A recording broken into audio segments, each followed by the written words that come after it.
সুপ্রিয় দর্শক, স্বাগত জানাচ্ছি।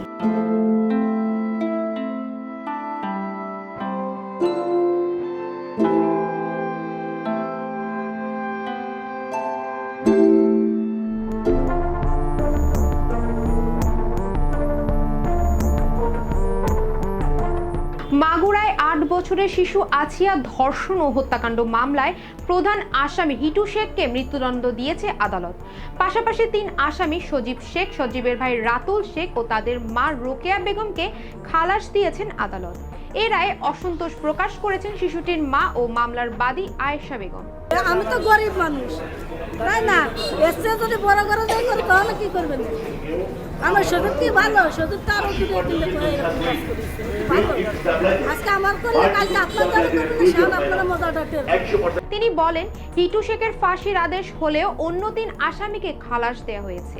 এর রায় আমরা মেনে নিতে পারছি না। ওরা তিনটাই তো খারাপ হয়ে গেছে, ওরা তিনটাই তো জানতো বড় মেয়েটার হুমকিতে মারধর করেছে, প্রচুর মারামারি করেছে।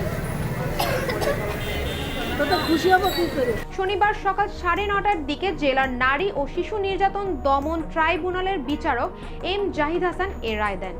মাগুরার নারী ও শিশু নির্যাতন দমন ট্রাইব্যুনালের সরকারি পিপি মনিরুল ইসলাম মুকুল বলেন, বাদী এই রায়ে সন্তুষ্ট হয়নি, তাই আমরা আলোচনার মাধ্যমে সিদ্ধান্ত নেব এই রায়ের বিরুদ্ধে উচ্চ আদালতে আপিল করা যায় কিনা। আমি 14 কর্মদিবসেই এই মকদ্দমার চূড়ান্ত যে পরিণতি আসামির হয়েছে সেটা নিশ্চিত আমরা করতে পেরেছি। আসামি হিটু শেখের রায়ের যে ঘোষণা তিনি দিয়েছেন, আমরা রাষ্ট্রপক্ষ, প্রসিকিউশন পক্ষ আমরা সন্তুষ্ট।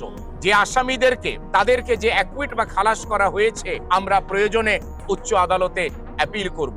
আছিয়ার অন্যান্য স্বজন ও প্রতিবেশীরাও এই রায়ে অসন্তোষ প্রকাশ করে বলেন, বাকি ৩ জনেরও শাস্তি হওয়া উচিত, ফাঁসি না হোক অন্তত যাবজ্জীবন হোক। এমন জঘন্য কাজে যারা সাহায্য করেছে তাদের দৃষ্টান্তমূলক শাস্তি হলে হয়তো অন্যরাও ভয় পাবে। যে অন্যায় করেছে ওর সারা শাস্তি হয়েছে, ভালো কাম হয়েছে, ওর কুষ্টি ধরে দিলি ঘরে ভালো হইতে হাসি। 3 জনের আরো কঠোর শাস্তি দেওয়া, যাতে এরকম আর কোনো আসিয়ার সাথে এরকম দুর্ঘটনা না ঘটে। আজকের এই রায়টি একটি দৃষ্টান্ত হয়ে থাকবে এবং এই রায়ের ফলে আইন প্রতিষ্ঠিত হলো এবং মানুষের যারা দুষ্কৃতিকারী বা অপরাধী তাদের মনে একটি ভয় থাকবে যে এই ধরনের অন্যায় থেকে তারা বিরত থাকবে। অপরাধীদের ক্ষেত্রেও এটা একটা মেসেজ যাবে যে কেউ যেন এই ধরনের অপরাধ সংগঠিত করার আগে একবার ভাববেন যে কেউই বিচারের বাইরে না, কেউই বিচার বহির্ভূত না, তাকে অপরাধ করলে অবশ্যই তাকে বিচারের আওতায় আসতে হবে। পরবর্তী আরো সংবাদ পেতে আমাদের সাথেই থাকুন।